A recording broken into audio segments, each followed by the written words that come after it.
আমাদের অনেকের এই মানসিকতা আছে, অন্যের প্রাইভেট বিষয় নিয়ে কখনো আপনি নাক গলাতে পারবেন না, কারো প্রাইভেসিতে আপনি ইন্টারফেয়ার করবেন না, কারো প্রাইভেট স্পেসে আপনি ইন্টারফেয়ার করবেন না। এটা খুব বাজে একটা স্বভাব, এটা ইসলাম হারাম করে দিয়েছে।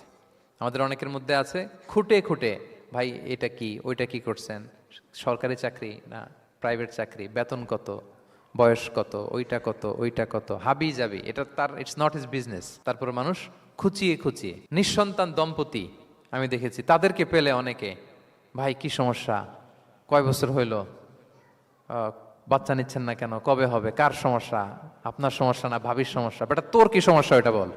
একজন নিঃসন্তান দম্পতি তারা কি স্ট্রাগলের মধ্য দিয়ে যায় আপনি জানেন? এটা তার জন্য পরীক্ষা। ওই পরীক্ষার মধ্যে আপনি খুঁচিয়ে খুঁচিয়ে, মানে সে kind of he is a gynaecologist, treatment দিচ্ছে, ভাই কি হয়েছে, এইটা ওইটা, তাদেরকে বিব্রত করে একটা পরিস্থিতিতে ফেলা, এম্বারাসিং একটা সিচুয়েশনে ফেলা, এটা হারাম।